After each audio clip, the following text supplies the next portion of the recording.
Hello and welcome back to the Timeline Astrology Podcast. It's myself, Gary O'Toole, here with my guest, Kishori. We're back talking about Rahu through the signs of the zodiac. We're continuing our Maps of Consciousness series, we're calling it. And today's all about Rahu in Libra and what that's all about and how we can look at Rahu, our beloved opponent, in a more loving light, certainly, and also understand the dynamics in relationships when it comes to Rahu. I think you'll find this enjoyable. And without further ado, here's Kishori. Hi, Kishori. Welcome. Hello. Delightful experience to see you again after just 2 days. After just 2 days. And actually, that's a good point because I wanted to actually mention that a couple of days ago, you had a group online and you spoke about the release of the Song of Rahu as a paperback. Yes. So can you tell us more about where that is? Well, it's been on Amazon for ages, but we've now finished the editing, all the detail, and that if you've got the Kindle book, the eBook, right? If you've got that, then I think that's already all been updated. So I think everybody is able to get that. I don't know the practicalities of that, but I'm sure that it is available. So it's been published. I've got, oh, look here, what's here? Oh, I showed you one yesterday. Vanessa's got one and I've got one. This is the final copy, this little logo here. And it's really delightful. Of course, people are not watching this, are they? They're just listening. They're just listening, but I can see it. I can just tell everyone it looks amazing. Well, it's a beautiful little... It's a beautiful book. Yes. Anyway, it's all available, and the ones that were pre-ordered, and all the people have very patiently waited about more than a year for me to add in little bits, but it's worth waiting because it's clearer. And that's all available, and I've got the books are in a box in my yoga room right now. Vanessa's coming later, and we're going to sign them all, and they'll all be sent out today. So they were being couriered.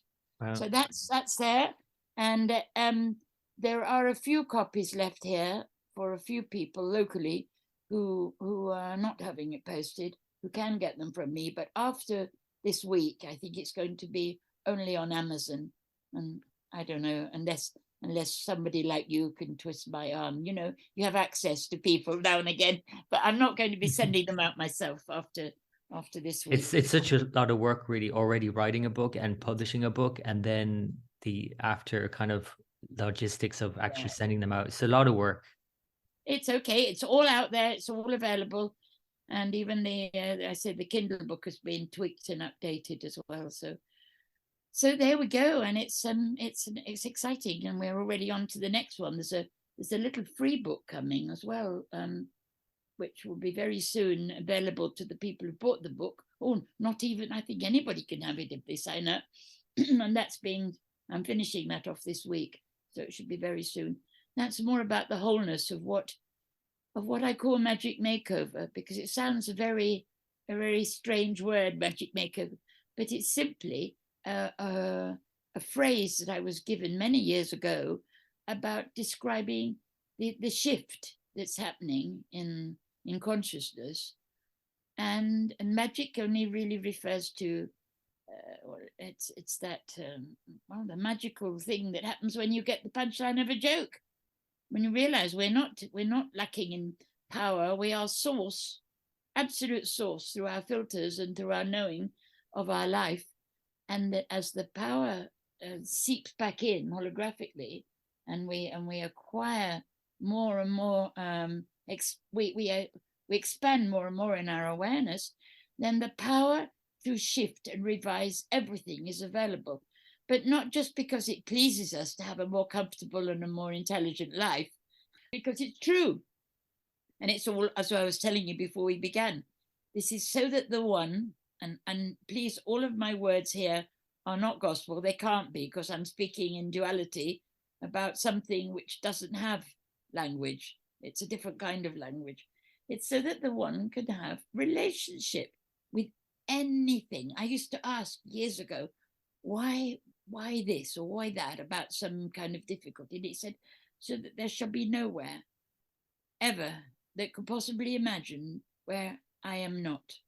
Matter, antimatter, nothing and everything, in every tiny form and in no form. And that goes on to infinity because the story is never ending. So it was like the way of describing a concept which really doesn't fit into ordinary mind at all. So there we are. We're cutting into Libra, aren't we, really? We're talking about harmonics and You've already dissonance. jumped in. You've already jumped in. You're wading through Sorry. Libra already. I know. It's very, very naughty. I'm not in charge. You are in charge, and you are like that, but you are also like that child who is told, don't jump into the pool, just nicely walk into the pool, and then you've just leapt in and done a whole big. I know. But I want to talk about it because Rahu and Libra, you've already brought up a couple of key points there, and that is the sense of the otherness, the other. Yes. There's no other, right? But of course, there is no other. It's Rahu true. in Libra. Let me always play the devil's advocate here, that the typical astrological reading of that, when Rahu is in the 7th house or in the sign Libra, is this sense of the other.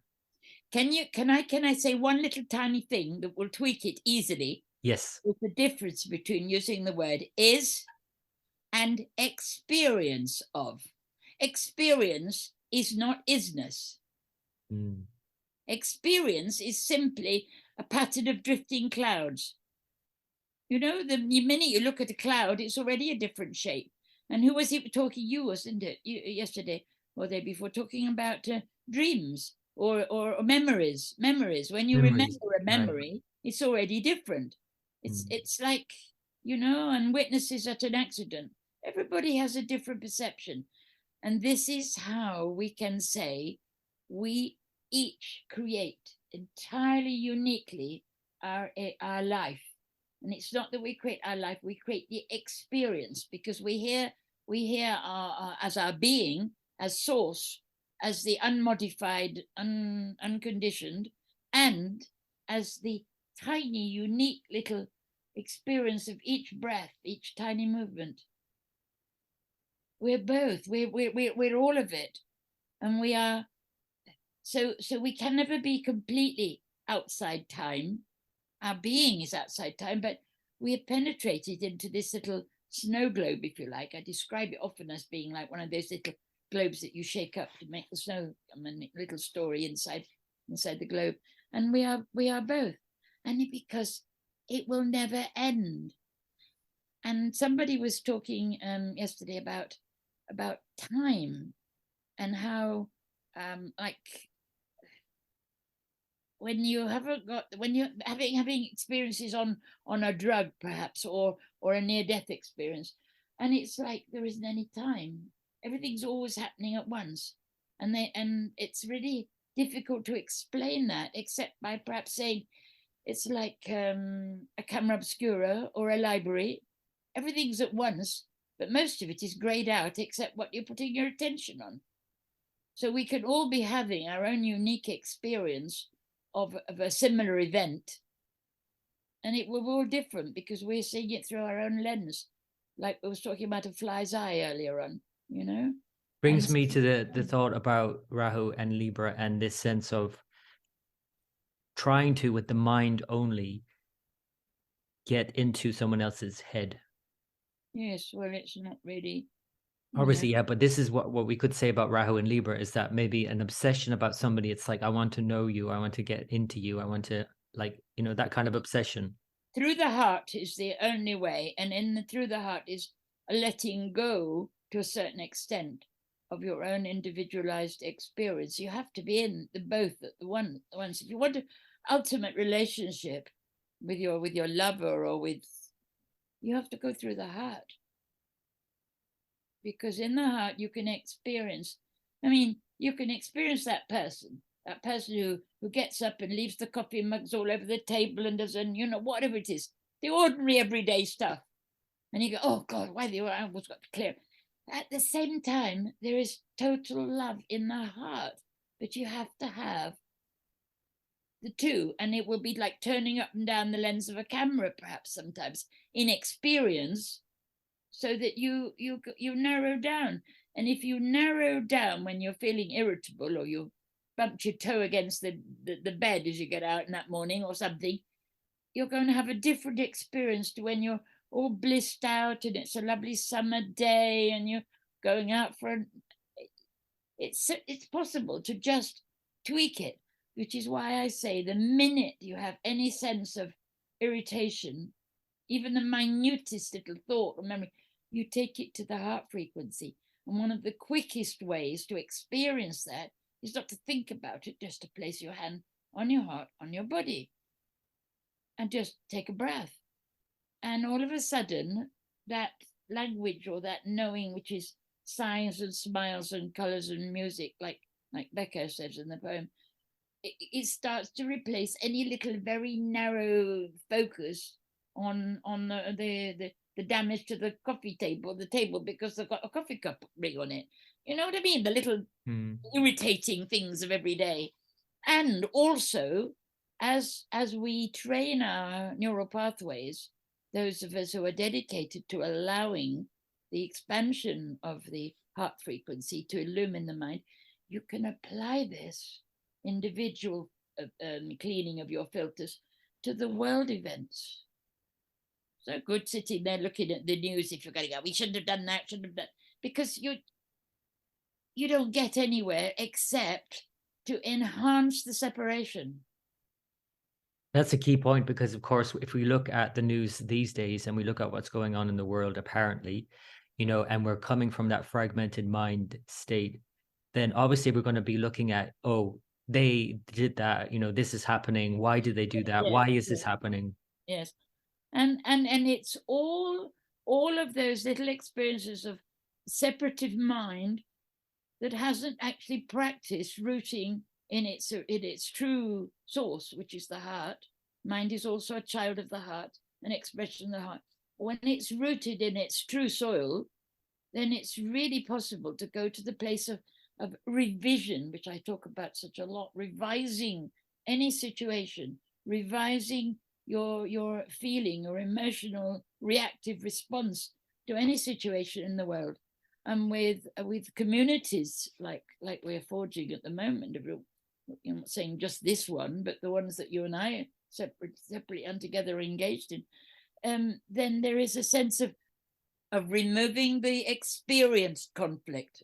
Experience, you can accept that there is an experience of that at the level of mind, and immediately go to the place where it becomes simply the dissonance at the furthermost reaches of the infinite resonance, and can be enjoyed as a slight, tiniest little shift in perception. It's the next little lens of the eye round as you walk around the, looking at the different frequencies. And when I asked in the Rahu poem, what is it? The Lord speaks. Oh, yes. He enhances my greatness, my vastness, says the eternal creator. Because obviously, when you look at the differences, the slight differences, and are unable to widen the mind to the frequency of the heart can encompass even the opposites, especially the opposites, because then we get release of power, like electricity comes from that, the opposite, positive and negative poles in the neutral space of the heart, and we get power. Now, these are very rudimentary ways of attempting to explain that which cannot be explained, really, has to be experienced and felt and known in the silence of the heart. You can only know it in the silence of the heart. You can get an intellectual idea of it, but you and I are not talking. We're talking at both frequencies at the same time, which is where the transmission comes from. Because we were talking earlier about like the binaural beats or something like that. Yes. So what we speak about here in these conversations will trigger, for those who already want to hear, will trigger what they already know. There's no teaching going on. Everybody already is it. And its desire is to know and experience itself. If we can talk about the one from this very minute little ant-like consciousness. But we want to do the best to understand. It's like children listening to grown-ups, and we do the best. So there's a level which is not really understanding, it's knowing. Right. It's like, knowing instead of understanding what love is. Yes, yes. Who can understand what love is? Really? It's it has to be felt. It has to be experienced. It has to be, and that feeling that comes from experience is the secret sauce, if you like. That's where the real power comes to experience and feel and make choices. Then, I mean, you could go and sitting in the mud and in freezing cold water and all the accidents and things that happen. You can stay there, like we said the other day. Your response can be that of a 2-year-old having a temper tantrum, or you can feel that moment of discord and then go, oh, and the relief. And someone mentioned the word comfort. I think you used it as well. The comfort that comes from you go, oh, I see. I want to talk about how, and of course, I'm going to always bring in the other side of Rahu, and what is predominantly what people in astrology circles anyway hear about Rahu is that dissonance more than anything. They don't really hear your side of it, this side of it, like the full picture. Most people are just going to hear about Rahu in Libra or in any way affecting relationships is going to be this sense of othernessness and also the disconnect from the other. One big thing I hear all the time, though, when I'm doing readings from someone who might have Rahu in that kind of position, they're like, I don't know, I just threw myself headlong into that relationship and I didn't think what I was doing. And like, I just lost myself in that person. Yes, well, I mean, that's the thing. We're here in order to, one of the results that comes from actually processing it through the heart or feeling, taking it to the heart, is that there's a clarity. Losing yourself in whatever it is not really very advisable if you want to live a beautiful, comfortable, wise, magnificent life with pleasure and joy and expansion. So that experience is added to the vastness of the one. Remember we said that line, he increases my vastness, says the eternal creator. And I often used to ask, of what value to consciousness is, of what use can it be? What duality? Why duality? I mean, it's a very basic question. It must be answered by, but it's what I long to understand. And Why more so in relationship, like why duality? That it comes up more so in when you're having that kind of, let's face it, you know how people talk about wars being through, you name it. And it's kind of like, it's the relationship that was like the end of them. Like that almost killed me. Do you know what I mean? That's how important this is, Yes. The thing is that everything that exists, whatever it is, will ultimately, if we look at it through the story of time, die the death. Because everything, I mean, when it's integration is another word for death. Right? When you integrate it, that separation doesn't exist anymore. And some kind of different opinion draws people, the ones who are playing with it, automatically into the place where resolution exists. Will not exist at the level of mind, looking and arguing and hammering away at each other or shooting each other or sulking or whatever you want to, passive aggressive, whatever kind of behavior you do to resolve it strategically. The only way is to go to the place of relief, of comfort. It's like that story of the woman who loses her needle and she's out in the street under the lamplight looking for it. The neighbors come round to help and say, where exactly did you drop it, old lady? And she said, oh, I didn't drop it out here. I dropped it in the house. And I go, duh. But it's dark in the house and there's this light out here in the street. So I'm looking out here. Do you see what I mean? It really makes you see, you've got to turn all the lights on or some of the lights on. That's what I mean by increasing the strength of the hologram. You gather a few more little bits, you join up a few more dots, and then it's like that thing of, Schrodinger's cat, when you got the cat putting its nose in front of the door and a little bit more of the cat emerges and a little bit more. When you look at somebody with the irritation of the conflict, it's that you're only seeing a tiny piece of the information. Who is there? I am there. Whoever is there. You'll have a little expression of the absolute, of the one. And they're seeing as there only is love ultimately anyway. It's just that we can't quite, with the mind in separation, we can't actually grasp that.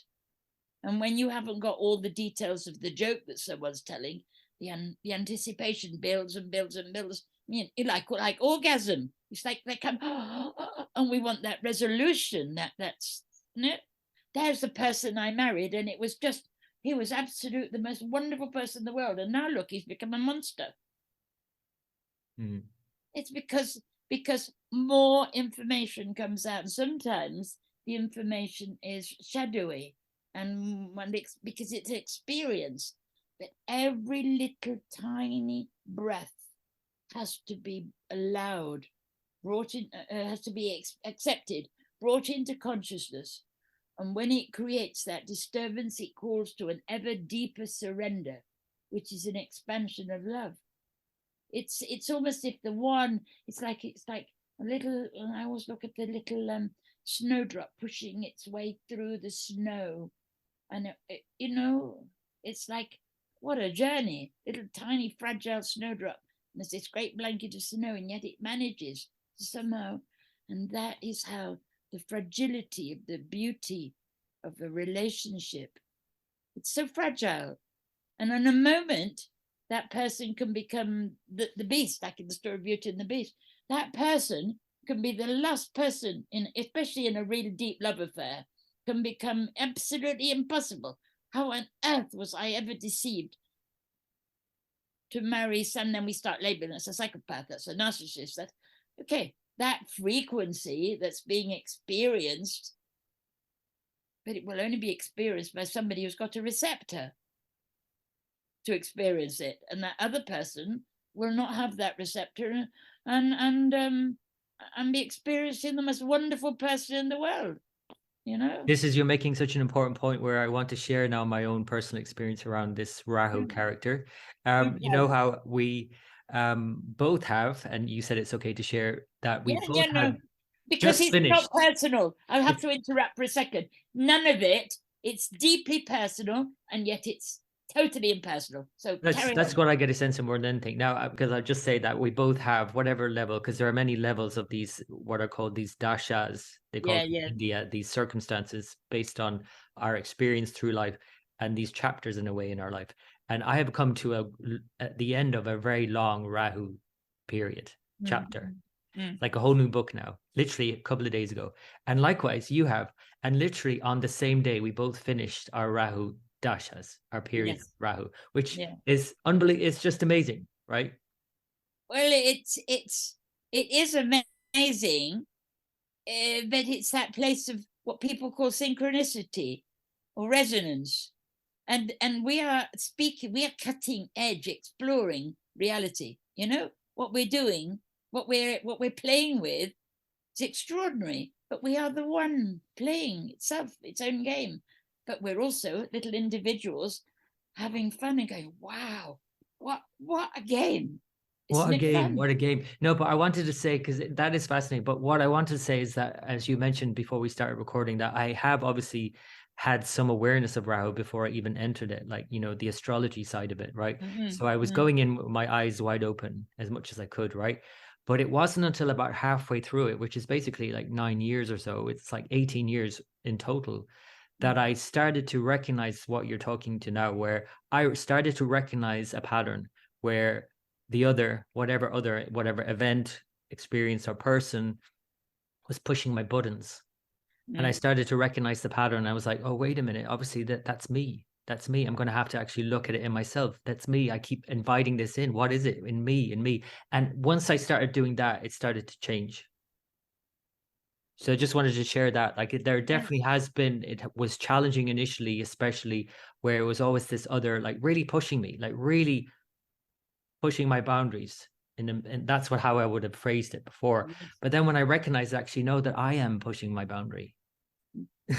Wake yourself up more and more and more for fun to see.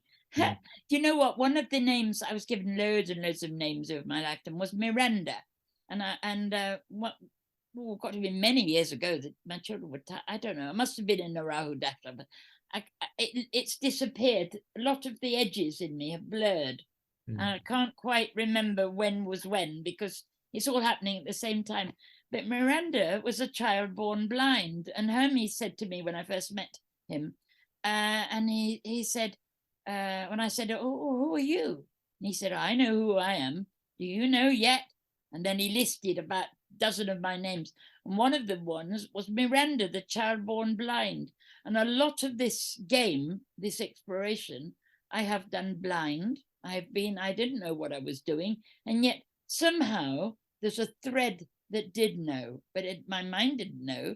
So I experienced an awful lot of early emotionality, neurosis, and fragmentation over the years. I mean, 18, I've been here a long time. At least body seems to be here a long time anyway. So I love it when you say sometimes, oh, you preempted it when we start talking. It's because I'm not coming from my mind, or not my little separative mind. I don't work out agendas for things. I might say to you, "Oh, Gary, remind me what Rahu in this is," but it's usually a one-liner, and I think, "Oh yeah, that's just to satisfy my little human mind." And so there's a kind of totally relaxed way. I never prepare for anything. Not really. Not you know. I mean, if I'm making a flyer for something, yes, I might find a few words to enable mind to think, well, we're not going on a holiday to Hawaii. We're going to do an exploration of this particular theme, but actually it's much more comfortable living like that. And I would say to anybody that wants to play with it now, take advantage of the fact that there are people here who've played with it. Go to the heart frequency, allow a little bit of time, a few breaths, or maybe an hour if you've got time to go for a walk and feel it, and the mind will be illumined, because consciousness itself appears to be waking up for those who have eyes, who have eyes to see and ears to hear. And it's only the ones who choose. You don't have to say, "Oh, well, you can see and I can't." No, if you see somebody else playing with something that you would like to have, go be quiet and request or put in your desire to be in that state. And it comes. It's so much easier, because as the numbers, as the and the conversations like this about it, and the relationships shift, more information of the hologram is available. It's like, that poem, I think it's in the book, I am a hologram, and at one bit the divine child says, "Oh, what shall I be today?" In peals of delighted soundless laughter, the radiant one dissolves this passing sunny lumiere, this fleeting magic show, to rest in perfect silent formlessness. But because we are not only in time, nothing is ever lost. It's like a huge library. And we will eventually learn and experience the knack of time travel and all of these things that look like Star Trek stuff. And some people experience it. Speaking of Star Trek stuff, it's come to mind now about the current wave of AI technologies and the future of technology in general, where we're now seeing apparently online that a large percentage of content is by AI. So you think you're interacting with a human being, but you're actually interacting with an artificial intelligence. And then I'm wondering, in terms of Rahu, then, in terms of otherness, right? In terms of technology, how there's a lot of fear at the moment around, it seems. But all of us have got that kind of BS meter, we've got it inside us. And that is the heart, the feeling, the knowing. So sharpen your own source in your heart. Practice over as much as you can of going back to what you know, because whatever you see, on whether it's on somebody else apparently, I don't know, playing with something or a computer or a video, if you don't absolutely love and resonate with it here in your heart frequency, your own knowing in your body, then it's not the same. You will know it. You will know that. Can we then just in that full spectrum beingness kind of just then use the technology as a way Yes, to open up, or to kind of to use it as the mind is used? absolutely we can, but you've got to really still don't lose yourself, that knowing of what you are, your own original source. These are copies, these are it's like having what you love, what you truly utterly adore and love, and you recognize as your own self, that is real to you. But for example, like a good example of that would be like putting on a headset. I don't know if you've ever tried those virtual Yeah. Oh reality yes, headsets, but yes. you are, and that's a good example of an experience of losing yourself in like another world. And it's kind of like taking it off again. You're, oh, I am here, still here in my body. That could be a Rahu type of experience, really focusing in on a device and not focusing on the people around us, and like doing repetitive scrolling on a device, getting lost in this world. And it kind of almost becomes like this autistic kind of experience in a way. Do you know what I mean? It's so I focused on the self. understand, but you know what? There's a limit to what we can actually say about it, because only through the experiencing and the differentiation and the choosing, the choice that we make, can we define what we become, because there's what we actually are, and then there's what we will choose to become. All of these bodies are all expressions. They're mostly archaeological anyway. The human bodies that we have, the being that is moving, if you look at the aeon, the being that's moving to become more and more and more real, embodied, we're these bodies are only half made, or not even a quarter made. We've got even the medical researchers who talk about the brain not being only a tiny bit, we're using it. There's so much huge potential.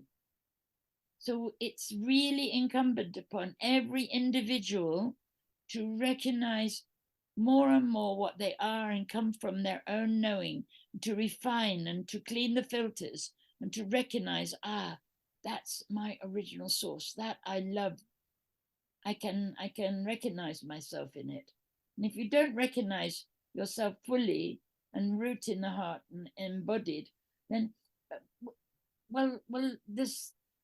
it's not so real.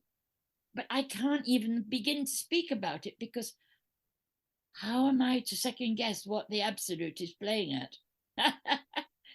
But we are the absolute at the cutting edge, so it's up to us.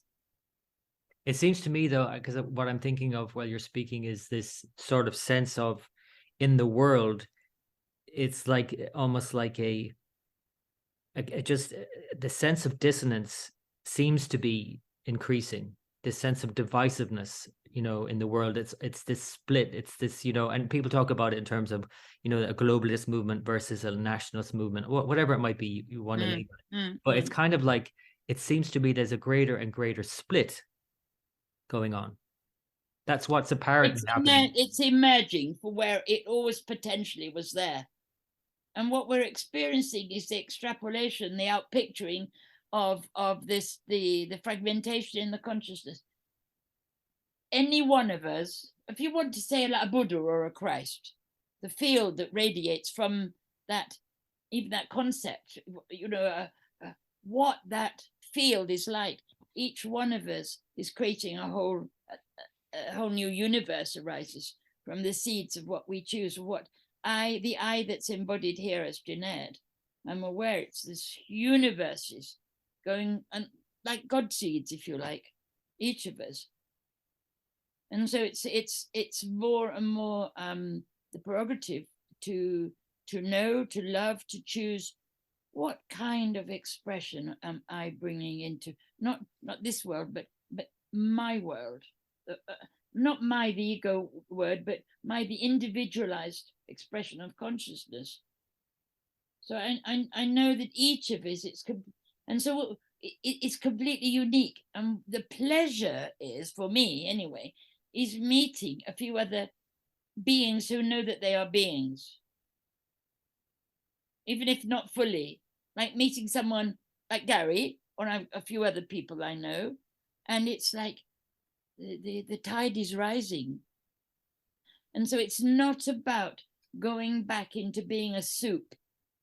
I mean, I was a little child, and I started looking at all this, and I thought, well, if I die, I go back into being a soup. And it's not about being a soup.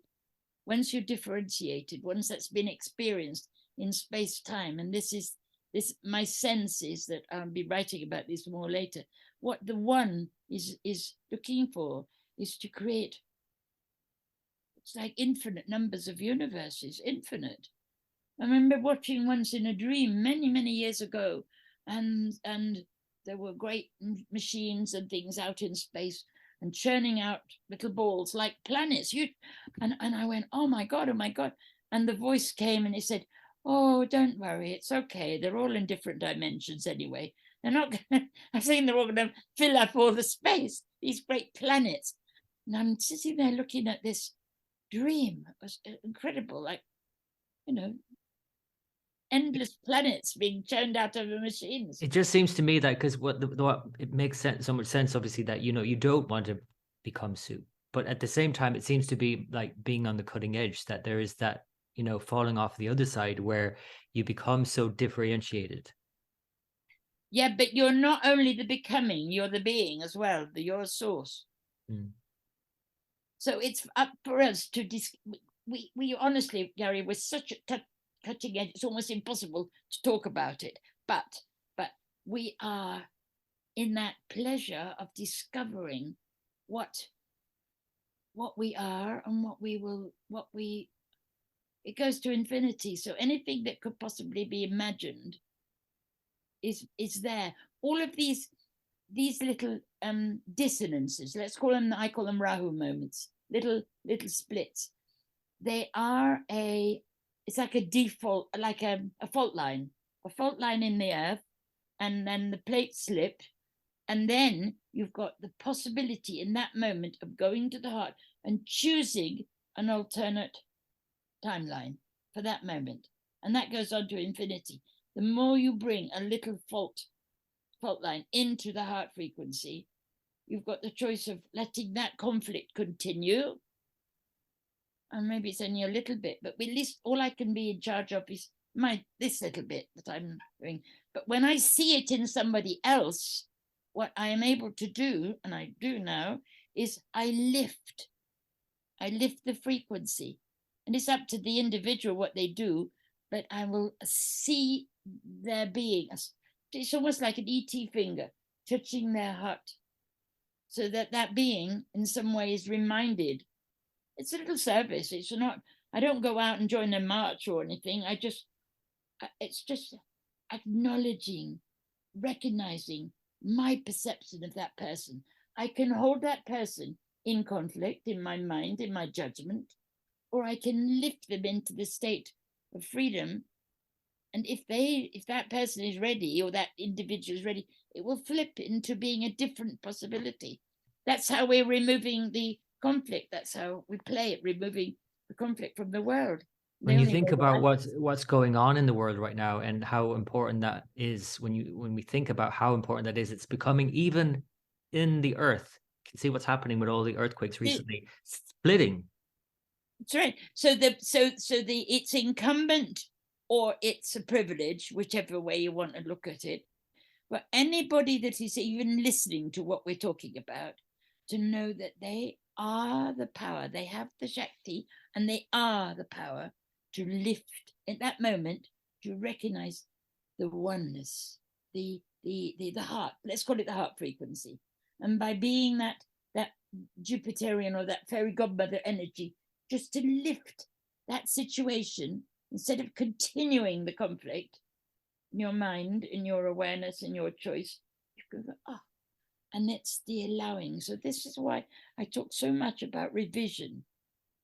When you ever, anybody that's even the tiniest fraction of consciousness sees a disturbance, a dissonance, recognize that the dissonance is being allowed by the one, and you can acknowledge it's the play of the ultimate. It's the Leela of the one. It's so interesting how you're talking about revision, because literally, I mean, you're talking about a Rahu experience. Rahu astrologically moves retrograde backwards. It's constantly revising and going back over and going back over. Right. Yes. That, you know, that kind of that instigator, right? Right. So if you notice, if you experience a dissonance and you notice it's a dissonance, and it's not just some horrible thing that's happening, you know, it's, oh yeah, it's a little gap, a little crack in the manifest world, the world that we see at the moment, a lot of the time. If we look from the eyes of separation, instead of with the eye of the heart, like the sun shining on it all and saying, they're all my beloved children. And then you bring it into your choice for your new world. And there will always be experiences. All experience can always be there. I mean, because it's experience, it's not the reality. But to make it real, to make it what the one is moving to embody, make it real, you've got to love it, you've got to see it, you've got to notice it, and you've got to go, and you've got to surrender that experience, that emotionality, that potential crashing of the world around you because something terrible has happened, into the heart, and that shifts matter itself. That's how a Jesus can point at a little girl that looks dead and say, Tabitha, come, child, get up. You're not dead. You're asleep. And that's that frequency that we call a Christ energy, a Christ frequency. I don't want to get into all the discussions of what frequency or what level they're at. That's not it. But that level of being a Buddha or a Christ consciousness that can do that knows all I have to do is I don't know, spit in the dust and make a paste and somebody can see, you know. It's amazing how all the symbolism that you use and how we could use the symbolism of astrology and the literal eclipse, how it all ties in, like, because literally the sun is being blocked for a time and then it shines again, the light returns always. Because the one wants all experience. And I used to ask the beginnings of exploring more deeply, and I would say, of what use is conflict and duality? Of what use is it? How does it serve the one? It says it increases my vastness. Most people's experience of that is that it's the otherness that actually defeats them or brings them to their knees, or, you know, I mean, it's like, you know, that sense of having got into a relationship that has been so challenging and overwhelming and then ending in divorce, which is another Rahu type of signification astrologically, that sense of that didn't work out. That's a lot of people's experience, let's face it, these days. It didn't work out. But it doesn't have to work out ever, because quite often we will be experiencing some experience with another, and it's speeding up now. I mean, in the Middle Ages, you get married, you settle down, and you plow the earth, and you stay there forever. And maybe, you know, your sons and your daughters come. Now we have hundreds of experiences in a lifetime. We move, and that's all okay. What is the unokayness, if you like, is perpetuating the conflict by not being able to allow the surrender in the heart and thank that one. Thank you. That was an amazing ride. What a lot of experience, what a lot of expansion. And be grateful for it and let it be. It's not the end of the world because you decide to go different ways with in a partnership. It's not the end of the world when somebody dies, because nobody dies. A consciousness, a being, is for always.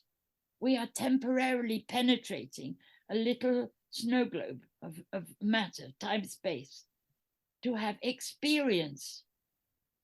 When they were in that Euroboric state of oneness, you don't have these choices. This is the dimension or the planet of choice. If you don't have differences, how can you choose? If you're in a eurobaric state of being all the time in bliss, how does the one expand? And that's what I was shown many years ago. Yes, it's that enables more choice, more expansion. And it goes on to infinity. It's a never-ending story. But it's like a continual split and expansion kind of thing. Okay, look at what happens in alchemy. Separatio e conjunctio. You divide and you reunite at a higher level all the time. Higher level. We only have words of comparison to describe it, but at a more fuller level. The hologram being fuller, and so the division, or in alchemy, if you anyone understand an exploration of alchemy, there's a separatio. You separate out. There's a death. There's a chaos. There's the cat and dog fight stage. It calls it. So it's all sorts of different stages, and then there's a and then there's a reunion. You can only experience yoga or the act of yoga if there's not been yoga beforehand. I mean, this is exactly it. It's like the thing that I always think about is how to be enlightened suggests that you were not up until that point.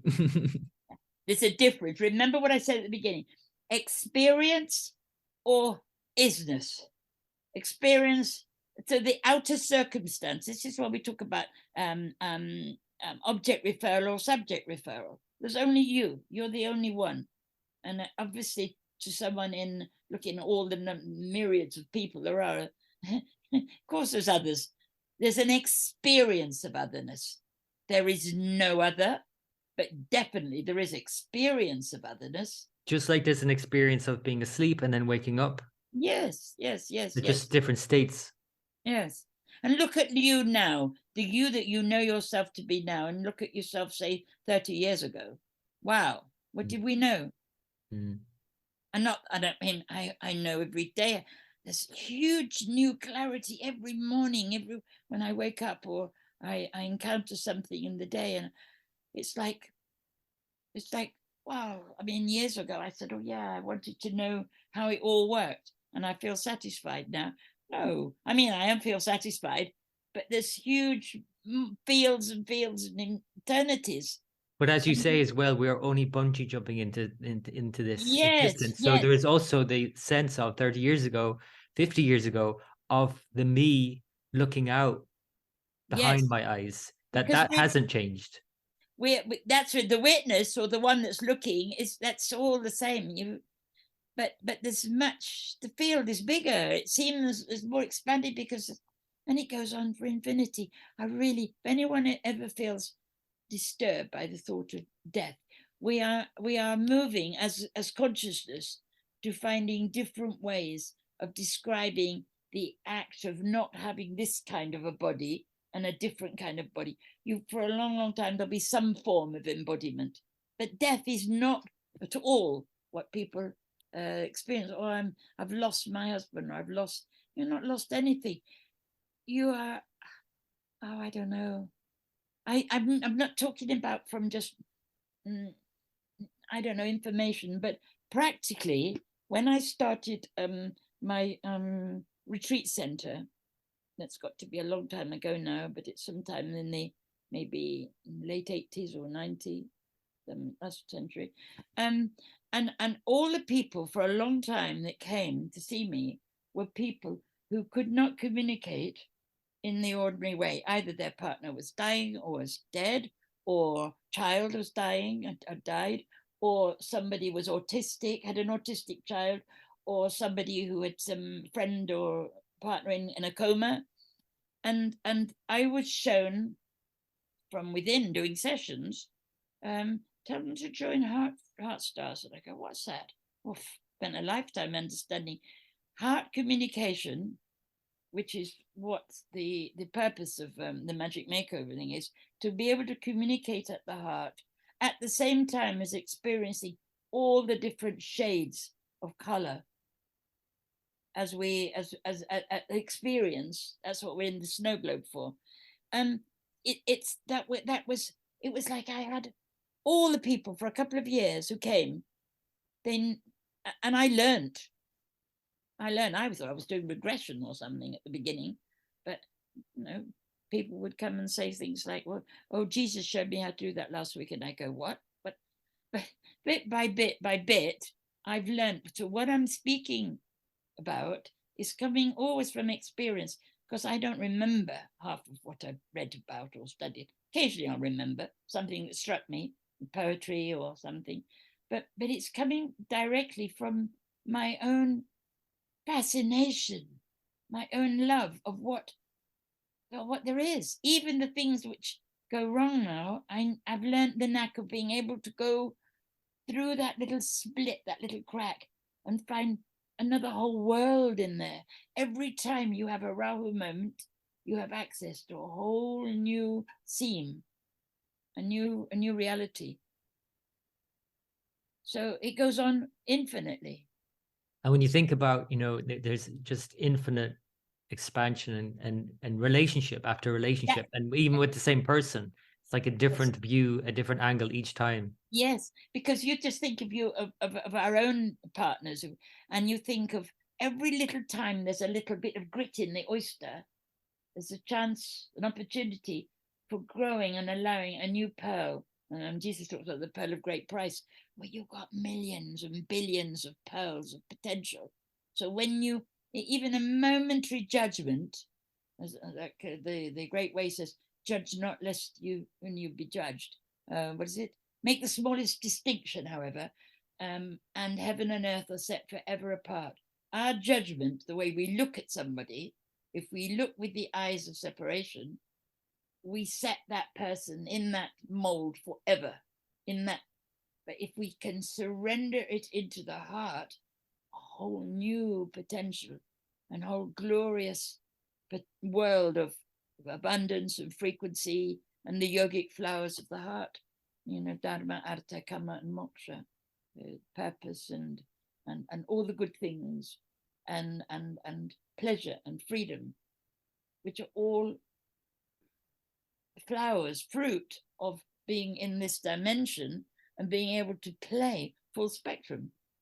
So it's not about eliminating a cut finger. It's like it's a finger, and I've got a cut, and I can point my finger at it or my mind, and the choice for wholeness. Or you can lie on the floor and kick your heels like a 2-year-old, go, now what am I going to do now? Cut my finger. The power is exquisite and extraordinary, to be the fullness of whatever you can imagine, because it's all about relationship. So really you could say it's all about that balance. That was my first name of my first business. I called it Equilibrium. I asked, what should I call this? What I was playing at, and it said it's Equilibrium. And then it said, and it's all equivalent. And I went, equivalent? No, equivalent, of equal value, whether it's a little scribble drawing or it's a mountain in the Himalaya. It's all totally precious. Everything, because everything, you've got always a win-win.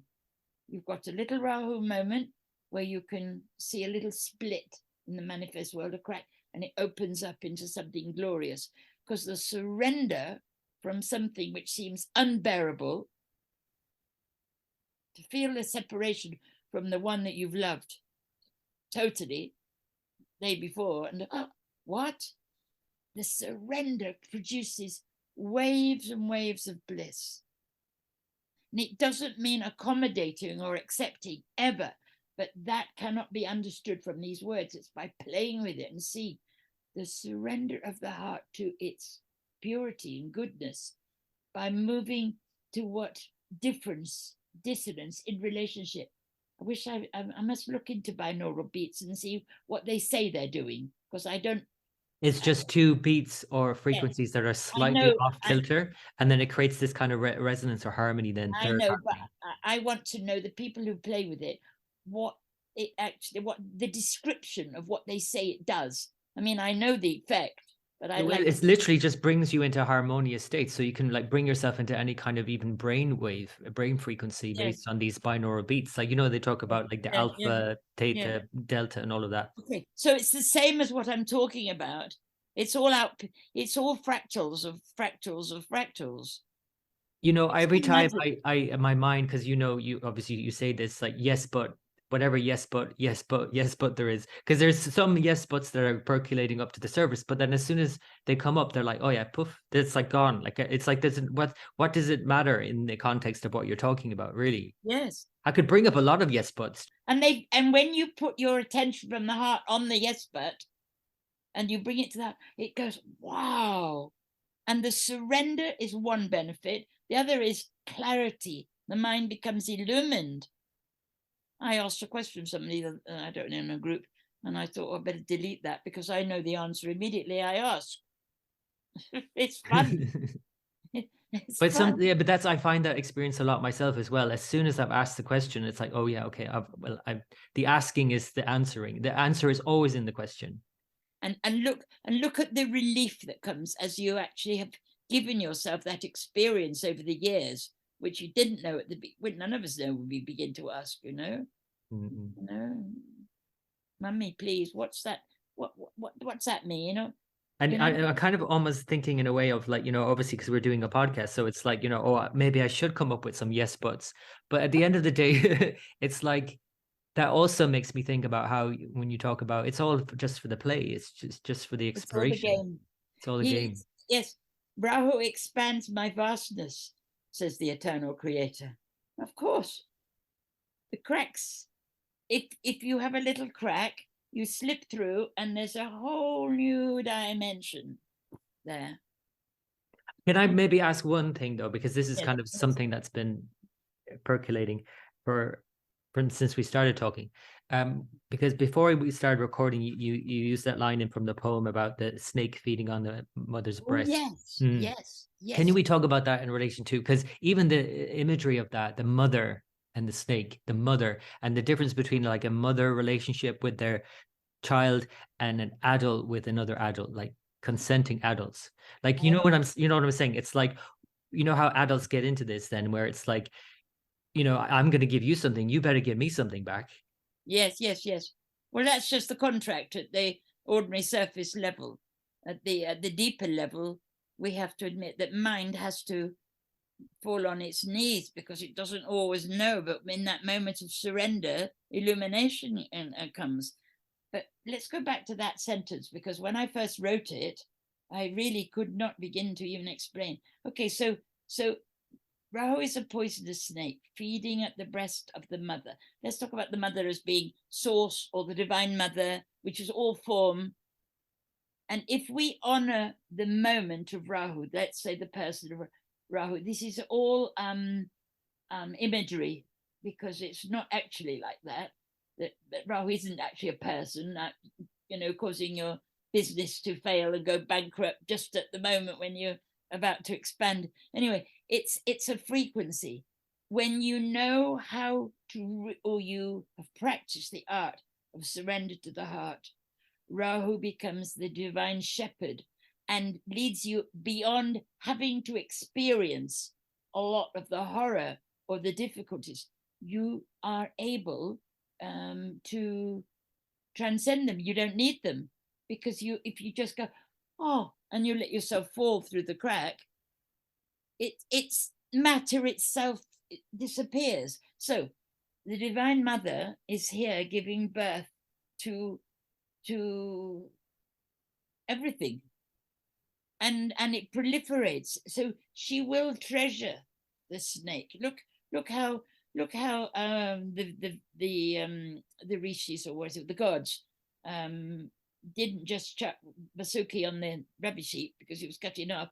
They go, all right, we better make use of this. So we expanded into duality. It was like duality was created in that moment. I mean, I don't know what it was really in the myth, but that's what I see. And so you have Rahu and Ketu, two complete different experiences, but they actually are two halves of the one. And if you will automatically, in practical terms, because I'm ever, like the gods, I'm practical. You take your hand and you put it on your chest, in the center of your chest, on your heart. And it's symbolic of letting the mind go to the place of solution. Like that lady who's lost the needle, going out and looking for the needle where the solution is, doesn't appear to be there. Nothing can be done. It's like Alice saying in Alice Through the Looking Glass to the Queen, "Oh, Your Majesty, that's impossible." And the Queen looking down and saying, "Well, you haven't trained yourself to look at impossible things. When I was your age, I looked at, I don't know, 7 impossible things before breakfast." Every time your mind, you think of a desire, a desire comes, whether it's for yourself or somebody else or a memory, and you want relief or the experience, you go to your heart and you start practicing. You refine your ability to slip through the crack in the manifest world which says, "Oh, that is lost," or "That's impossible." I have played with groups years ago when I first started playing with a mystery school. And I've played with groups looking at, let's say, there was one experience of a woman was standing in a war zone holding a baby on the rooftop. We were looking at that, and we decided that a solution that meant baby and the woman and everything else all calming down, and there was no longer that moment of, is she going to commit suicide, or what's going to happen, they're going to shoot. It was always, and I can't remember the story, but many experiences playing with the external, apparently external world, and looking at the news. I don't do it anymore, it's a long time ago. And you can resolve it. You put your attention on it, you see another solution, and it happens. And that is possible for all of us. You do have to practice a bit, because otherwise the mind is so strong, keeps the lid on, and you haven't got the possibility of accessing that other alternate reality. And it's not past lives, it's not even potential, it's an alternate reality that every one of us who is playing this kind of game, listening to this kind of thing, it's either too much, in which case you switch it off, because it will come to everybody sooner or later, because we all are consciousness, and it's all already a state of completion is there. And if you can relax into that state, there's what you absolutely desire, which is, sometimes you might just say, well, sunny in a weather, everything all right, and everything all right state. Make it better, kiss it better. What I see a lot with the work I do with astrology is I talk to people a lot who want the focus to be all on the outer stuff. So it's like my relationship is falling apart. My job is not, feeling any way purposeful or meaningful to me. I don't like where I'm living, and etc., etc. Right? And it's like, it feels like all of their attention, if we look at it from that perspective, like the Rahu has grabbed them and it's got full I grasp understand. of them, right? And they're fully projected into the future also, because that's the other side of it, where So it's they're like into object referral, where it's actually not even in the present. It's like, I'll be happy once I get the perfect relationship, once I get the perfect whatever. And it's like all external. Absolutely, I do understand.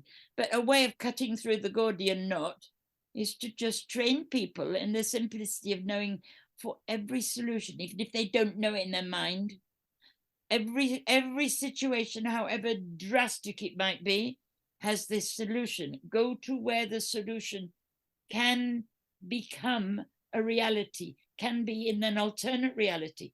There is a tight, contracted reality where you tighten up and you become a 2-year-old kicking your heels, saying, "It's never going to change. Mummy doesn't love me. Life is against me. Rahu is out to do me down." And go to the heart frequency and relax. Take a breath. Go for a walk. Change the energy. Have a glass of wine. Go put the TV, anything. But take your attention away from energizing that situation. Revision is I'm going to be actually doing some what I call software for the, or what I call it, designer software for the evolutionary mind.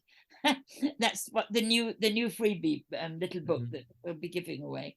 To understanding that it's a simplicity whence you can learn to just take your attention away from what the mind is experiencing, what you are experiencing, and go to the heart, a new reality, a different kind of outcome, the impossible to the mind outcome.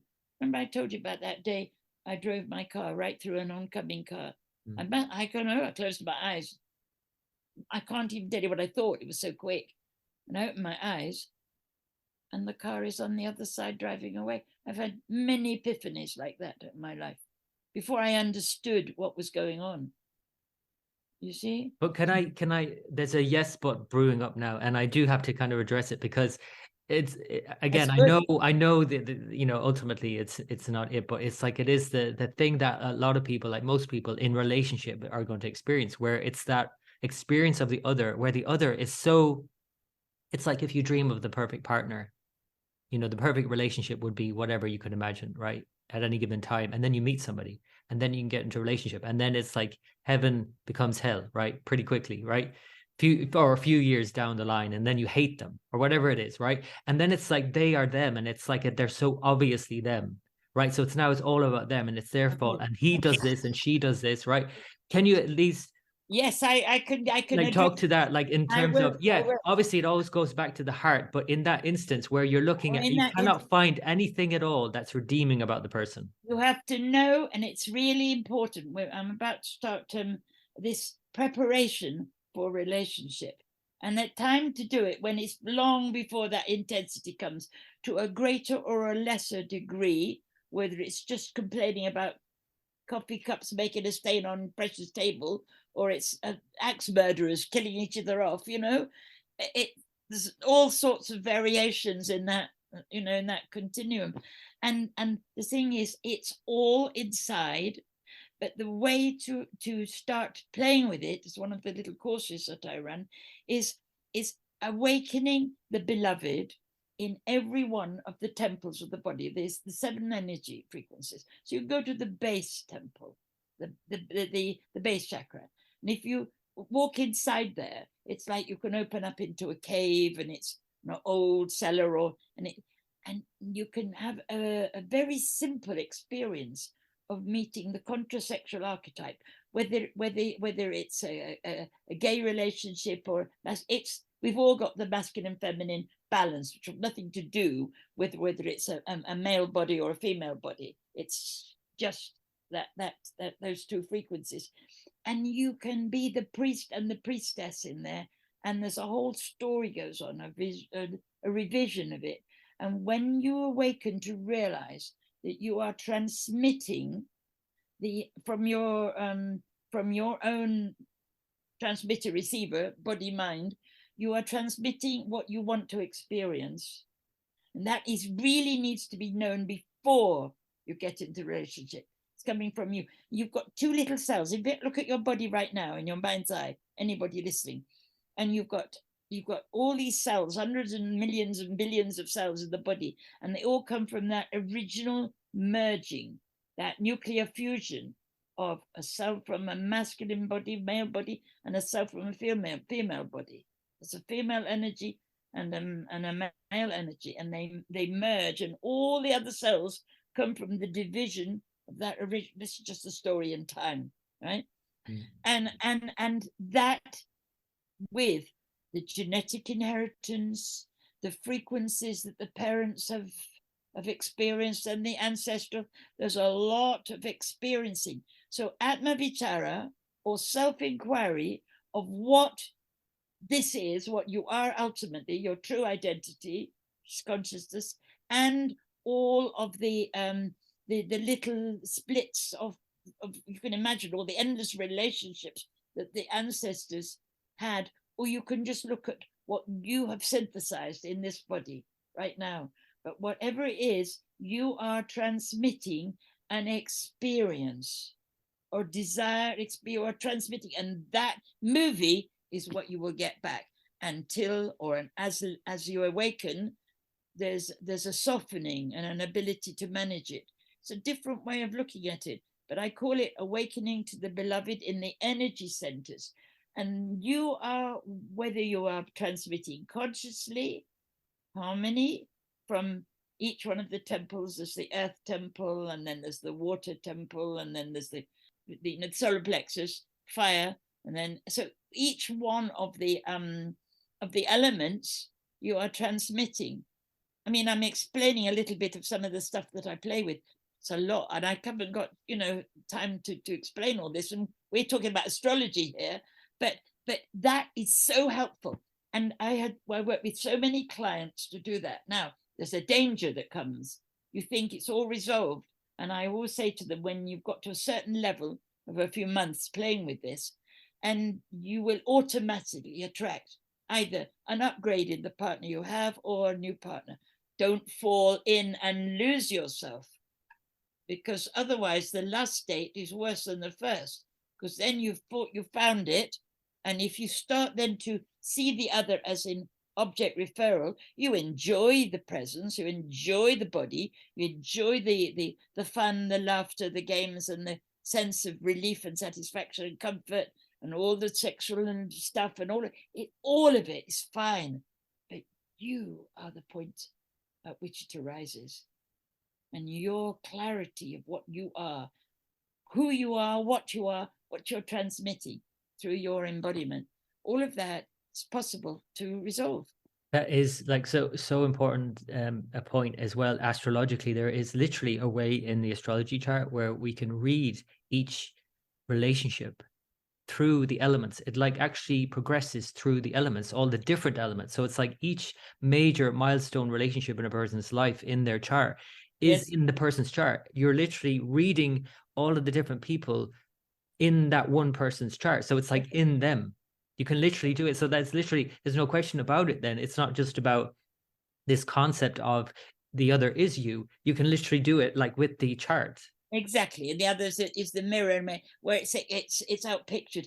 I was just saying to Vanessa yesterday, and after we'd had the online meeting, and I said, we're going to be doing more visible things, I don't know what, with Gary, because the astrology or the clarity, the understanding of the map is something that is so entertaining and helpful as well, to just see, what is this that we're engaged in, this cosmic display, this field of, it's in some of my poetry. I wrote about it before I understood I don't understand, but I have some knowledge of it.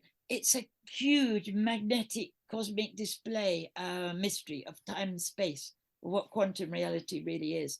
And it doesn't detach from the pleasure of the taste of the raspberry, or that moment of the caress on the face, because you've got a beloved in form. But ultimately you are the only beloved, and it's all an internal process. But you can enjoy it. That's what we're here for. In its current form. I actually even have that sense of, in my own relationships throughout my life, all of my significant relationships, they sometimes blur into one in my mind. Yes, that is how it is. Yes. And I know it's something I'll ask you sometime. In somebody years ago, when I was looking at astrology, and he said, oh yes, I can see the fact that your brother is on the other side of the world and you don't see him. And he said, I can see there's loss of siblings, loss of brother, and it's in your chart. I've never gone into it in detail, but that's one little tiny detail where I am aware that the potential for more understanding or more of the map is there, available. I was just talking to Vanessa about it. But anyone who's listening, Vanessa is the person who helps me do a lot of the admin organizing and everything, and she's just amazing. But as you say, like the map is not the terrain. It's not the territory. But I can see as because of the pleasure of describing it like this, that I feel that we will do some more. I don't know what. I think when married together, like we talk about two coming together. That is perfect marriage for me. Yes. That's the marriage made in heaven. When, as an astrologer, I can, be coming from that heart space, right? Instead of intellectualizing everything in the chart and saying this and that. And actually, by intellectualizing, I would then likely be a fragmented mind reading a Yes, chart of yes, somebody who is trying to connect with themselves, actually. yes, yes. And that's what the great service that a real Jyotishi has to offer to the world. That's why I say when, you know, when we began this is all set up, it's all stage managed. That you and I would meet like that, and I don't know. We It's have lots of amazing how fun. Rahu brought us together, and now we're going Yeah. on to this next journey, which, by the way, for those who don't know it, in the cycles, Rahu is followed by Jupiter. Yes. You mentioned Yes. Jupiter earlier, you know? Yes. Well, it's my fairy godmother because I Mm, have the Jupiter right slap bang on the almost on the ascendant, isn't it, right, Jupiter? And right. so a lot of people would say, "Oh, you're like my fairy godmother," and I go, "Well, I'm me," but at the same time, if that's what you experience, then you know, but that would be fun to explore in more detail Mm, um, of how it happened and how I began to get interested in astrology and just looking at circle charts in relationship. In fact, that's what really heightened my interest in astrology when I started putting circle charts together of people, different relationships. mm, And I would sit them down in front of it and everything would go and resolve without my having to do all this regression stuff and, you know, so it mm, comes into it does it itself. Of course it does it itself, but mind mm. likes to imagine that it's doing it for it, but it doesn't. It's all It's doing it. giving the mind something to do, I guess. It's keeping it busy. That's what Oshers say. I'm just telling you stories, entertaining the mind while you sit here, while the awakening goes on. Well, that's probably as good a place as I need to leave it, Kishore, because I'm Yes. conscious of time and I feel like there are many more yes buts that could crop up in my mind and I could allow that to happen. But I just don't ever feel like it when we speak. I always feel like that settling into being is just so centering and comforting. And why would I want to? But I just do it because we're doing a podcast and I have to come in with my kind of, You've got to spiel. you've got to move on to a new segment of experience, haven't you? However, it's always a delight, and relationship or relationships between individuals or relationships between any note on the musical scale, or it doesn't matter. It's all relating. Everything's relating to everything else, Mm, and your own desire that what you want right now, whether it's a cup of tea or a new lover or a few 100,000 to buy a new home, it's all of a piece. And when we settle as little embodied consciousnesses to knowing that all conflict, competition, fighting, but it will vanish when you know, okay, if I am the one that's making my whole movie, and you train your mind to always go to the place where resolution is, know that difference or conflict or grit in the oyster is a temporary experience to enable newness to happen. Then it's a win-win. You're either having a good time or you've got a little bit of an open possibility of moving into another reality, and another experience opens. And it's so there is no fear is eliminated. And that's what I love. When Rahu, it says in one of the lines, Rahu is one who is intimate with fear. It's beyond that state of contraction. He seems to be the ultimate contraction, but because he is so intimate with fear, he will automatically take the mind beyond the fear. It's somehow the ability to turn around 180 degrees and look back into the source of that contraction, and you find it's gone. We spoke about that moment of acceptance. So when you notice there is a little blur on a little cloud on your sky, from a cut finger to a major disaster, and you go to the heart frequency, your training will enable mind to settle, training your own neural pathways. That's the game that I play. It's training mind to go there. It enables it to settle. And the very fear that would magnify the intensity and make it not just a cut finger, but you get sepsis and this and that, and then other sorts of, it's the state beyond illness, beyond fear.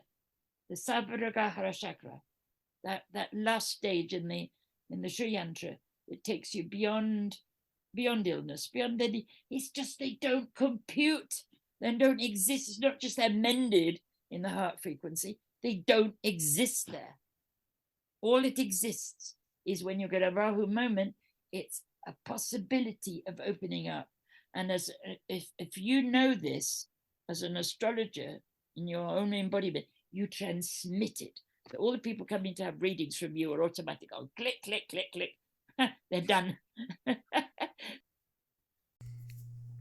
And we're done here also with the podcast. Unfortunately, we do have to move on, and it's always a pleasure. Thank you so much to Kishori, my very special guest, and also to you for listening to this podcast all the way through to the end. If you'd like to continue the conversation with Kishori, you can find her website. It's magicmakeover.com. That's magic with a K, MAGICK -makeover.com. She also has kishori.net, KISHORI.net, where you can find details about the Song of Rahu book. You can now order the book as an ebook or as a print copy. And I definitely recommend getting it. It's one that has been by my bedside and will be by my side for a long time to come, I'm sure.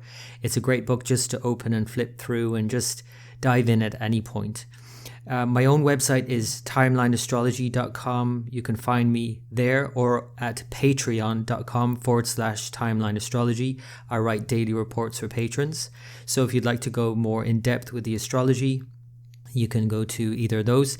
Thanks again for listening to this podcast. Our next one will be on Rahu in Virgo. So looking forward to that.